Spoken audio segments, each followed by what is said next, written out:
The wind dragged heat across the savannah like a tired breath, stirring thin clouds of dust that clung to the old wire trap.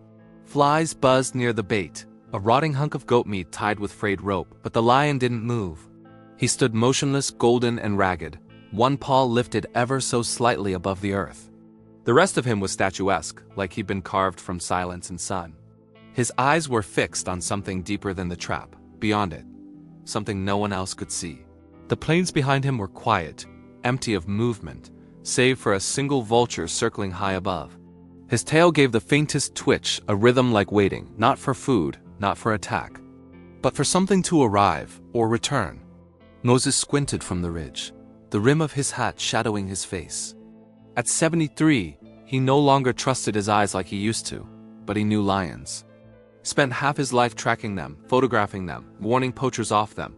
What he saw now made his heart pinch with something he hadn't felt in years. Confusion.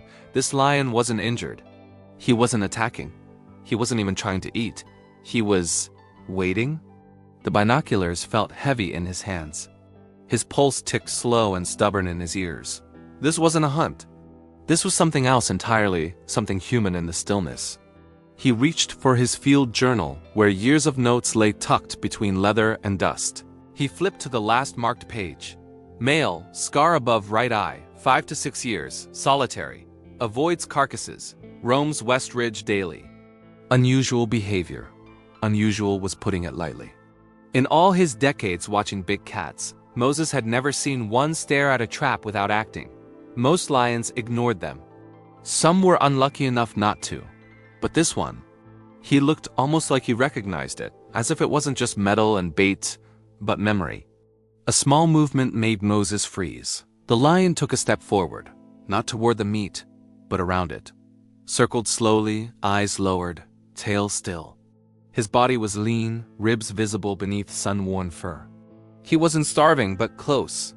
The kind of hunger that eats slower than teeth, the kind born of grief. And then, the lion did something that stopped Moses cold. He lay down, right beside the trap. No fear, no aggression.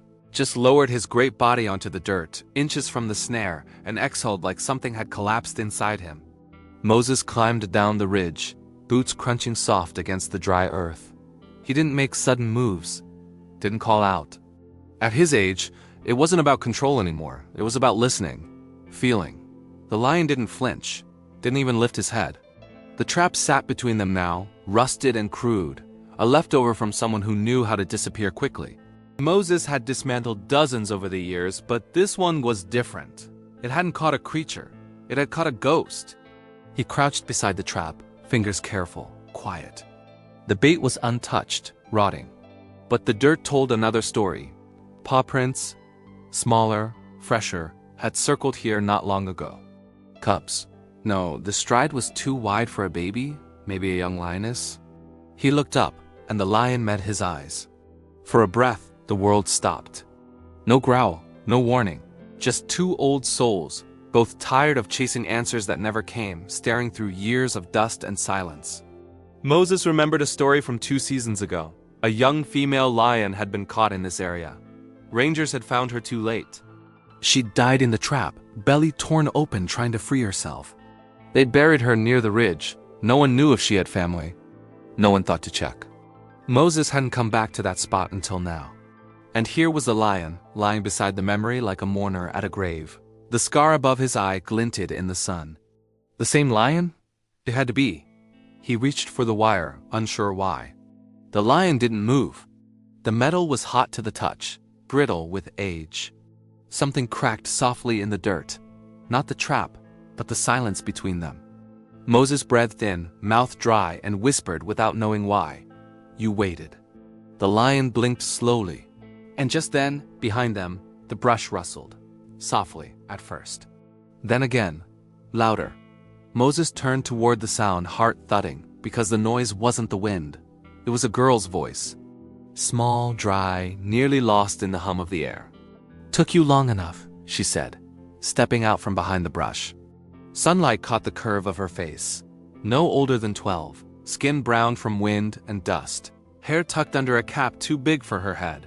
In one hand, she held a rusted tin can with holes poked through the top. In the other, a long stick that had clearly been dragged for miles. Her eyes didn't go to Moses. They went straight to the lion.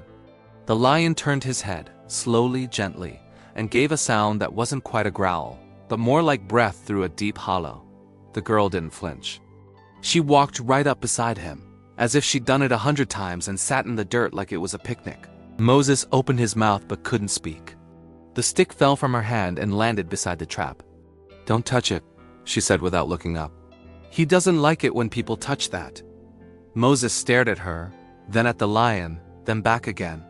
Nothing about this made sense. "Who are you?" he finally managed. She shrugged. "Nobody. I come here when they're gone." Her voice cracked on the last word, so faint he might have imagined it. He stepped closer, cautiously. The lion didn't move. The girl didn't either. Just ran a hand gently across the lion's shoulder and whispered something in a language Moses didn't know. There was something carved into the tin can, a name scratched in with what looked like a nail. "Amina," Moses swallowed. "Is that your name?" She looked up.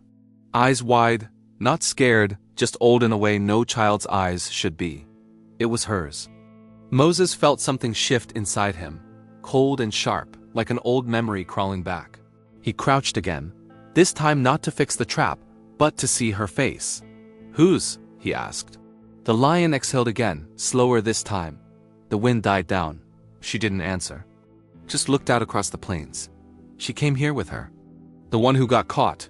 Her voice was flat now, more memory than emotion. "I followed them once. The lioness and the cub. I wasn't supposed to, but I did." The words spilled like cracked glass. "I saw the wire. I saw her fight it. I saw him come back too late." A long pause, and I couldn't tell anyone.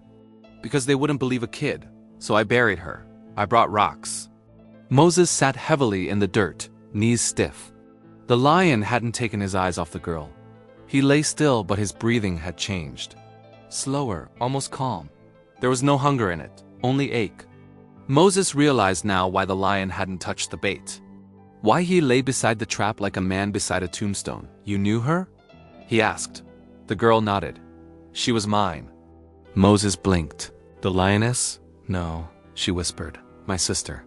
She followed the lioness to take a picture, and never came back. The words punched the breath out of him.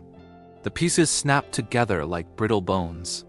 2 years ago, a report had come through. A missing girl in the northern corridor, last seen near the low ridge. They'd searched for 3 days, found a torn backpack, but no body. He told himself it was poachers. A mistake. An accident. Not this. Not a child alone, burying her sister while the lion watched. Moses looked at the trap, then the lion. He stayed with her? The girl nodded. Every night. It was too much. Too much for the heat, the silence, the age in his bones. Moses felt his throat tighten, eyes sting. The girl reached into her can and pulled out something wrapped in cloth, a tiny photo, faded and bent. A smiling teen with dark hair, standing beside a field of grass. She loved animals, the girl said. Even the dangerous ones. She set the photo gently on the trap like an offering. The lion didn't move. But Moses thought he saw his eyes close just for a second. The sky above them began to shift, clouds rolling in from the east, bringing shade with them. The air cooled. The flies scattered. For the first time all day, the savannah felt still in a different way, not tense, but tired. Moses rubbed his face. The girl picked up the stick again, dragging it through the dust like she was tracing invisible paths. "He comes here every week," she said. "Same time, same place." Moses looked toward the lion, his ribs rising slow. And then he noticed there were fresh paw prints behind him, more than one set. The new tracks behind them were delicate but clear, slightly smaller than the lion's, yet shaped with the same round strength. Moses knelt, running his fingers lightly over the impressions. "These aren't fresh from today," he murmured. "But they're not old either." The girl was silent, watching him with something between patience and warning. "There's another," she said finally. "You just haven't seen her yet." Moses looked back at the lion, who still lay beside the trap, breathing in slow, heavy rhythms. "There's another lion?" he asked. She nodded. "A young one. His daughter, maybe. Or hers." A long silence stretched between them, the kind that creaks under the weight of unspoken things. Moses sat back, dust clinging to his knees. "Why are you still coming here?" he asked quietly. The girl looked away. "Because he does." She started drawing something in the dust with the end of her stick, a long curve, like a river, then 2 circles inside it. "He doesn't forget," she said, "not like they say animals do." Moses didn't argue. He'd seen elephants mourn bones. He'd seen wolves howl at places where others had died. Maybe this lion was mourning more than one kind of loss. The trap between them, though rusted and abandoned, still seemed to hum with weight. "You buried her here?" he asked. She nodded. "I tried. It was shallow. I didn't know how." Her fingers curled around the stick. "I brought rocks from the river and laid them over her, so the jackals wouldn't." Her voice faded. The lion blinked slowly. Moses felt his chest tighten again, like time folding in on itself. "What about your family?" he asked. "Don't they know?" She shook her head. "No one came looking after the first week. They thought she ran away. So did I until I saw the flies." Moses closed his eyes. The image was too clear. A child, alone, following a trail of blood and fur, digging with her bare hands in soil too dry to give. "How long have you been coming here?" he asked. "Since the rain stopped. That was nearly a year ago." He looked at her. This child who had no business carrying grief this heavy, and saw the quiet strength that only tragedy could forge. "He remembers where it happened," she said. "Even when I tried to stop coming, he didn't." The lion lifted his head slightly, eyes scanning the horizon. "He waits." There was a scar across the lion's flank that Moses hadn't noticed before, faint, like a lightning line across faded gold. It hadn't been there in the old photos. He reached for his bag, pulled out a worn folder. Inside, a plastic sleeve held a picture taken 3 years ago. The same lion, unmistakably, standing tall in the high grass, beside a lioness with a bold stripe down her shoulder. And beside them, barely visible, a tiny cub tangled in her mother's tail. "Is this her?" he asked, holding out the photo. The girl gasped. "Yes, that's them. That's her." Her hands trembled as she touched the image. "She was always watching," she whispered. "She followed them like a shadow. She thought she was invisible, but they saw her." Moses looked again at the cub in the photo, small but curious, peering straight at the camera. "That's who's out there now," the girl said. "She's not a cub anymore. But she's not a queen either. She comes back too." Moses stood slowly. "We have to find her." The girl frowned. "You won't catch her?" He shook his head. "I don't want to. I just want to understand why they're still here." As the sun shifted again, Moses and the girl moved further into the brush, the lion watching them go but not rising. They walked along the ridge in silence until the girl stopped abruptly. "Here," she said. Beneath a circle of stones was a patch of earth darker than the rest, weathered, sun-beaten, but undisturbed.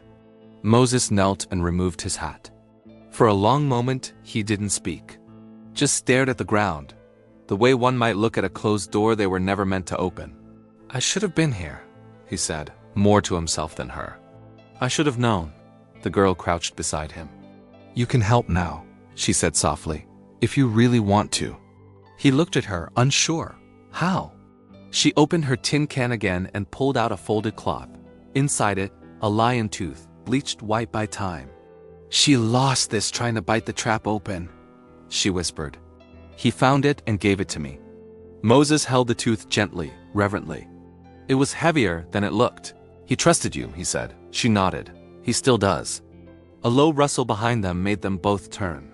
Not wind, not birds. A shadow moved across the rocks, slow and silent. The shadow moved like water, smooth, measured, barely disturbing the grass as it passed. Moses turned fully now, his breath caught mid-chest. From behind a thicket of acacia trees stepped the second lion, younger, leaner, with a coat brushed in dust gold and eyes that mirrored her father's. She paused at the edge of the stones, her muscles taut, head low. The girl didn't move. Neither did Moses. They both knew this wasn't danger. It was memory returning in the shape of flesh and breath. The young lioness stepped carefully between the rocks, nose lowering to the dirt. She sniffed once, twice, then looked up, not at Moses, not at the girl, at the tooth in his hand. Her ears twitched, her gaze held. And then, softly, impossibly, she let out a sound like a sigh. Behind them, the older lion rose slowly, finally. His joints protested, but he moved, each step like it cost him something, and gave him something else in return. He walked not toward the meat, not toward Moses, but toward the girl.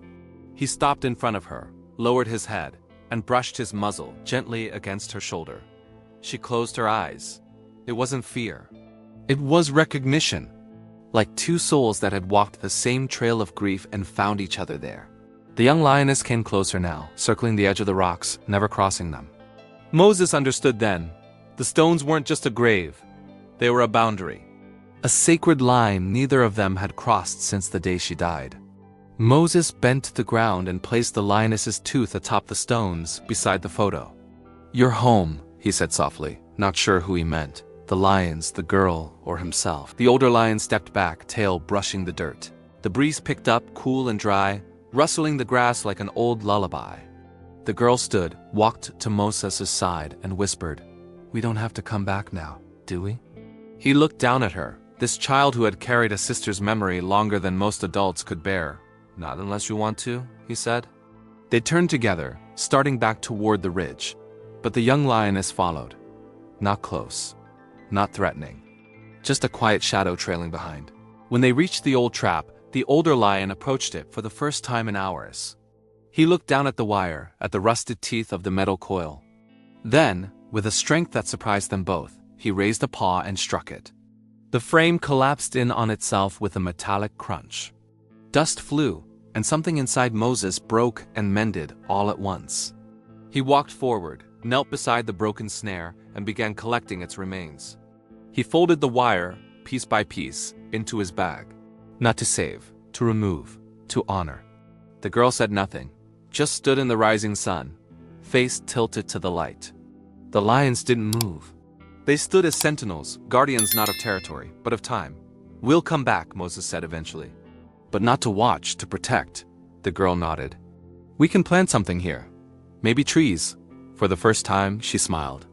It was small, but real. As they reached the ridge, Moses looked back one final time. The two lions were side by side now, heads lifted, gazes following the wind.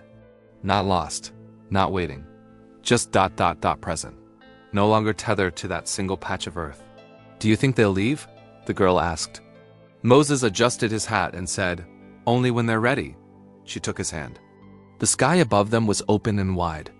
And somewhere in the air, unseen but felt, something old and heavy finally let go. In the distance, the lions turned not toward the grave, not toward the trap, but toward the horizon. They walked side by side into the tall grass, disappearing inch by inch into the golden waves. The girl didn't cry. Neither did Moses. There was no need. What had needed to be mourned had been. What had needed to be seen had been. And what had needed to be released finally was. The wind shifted again. And this time, it carried something lighter.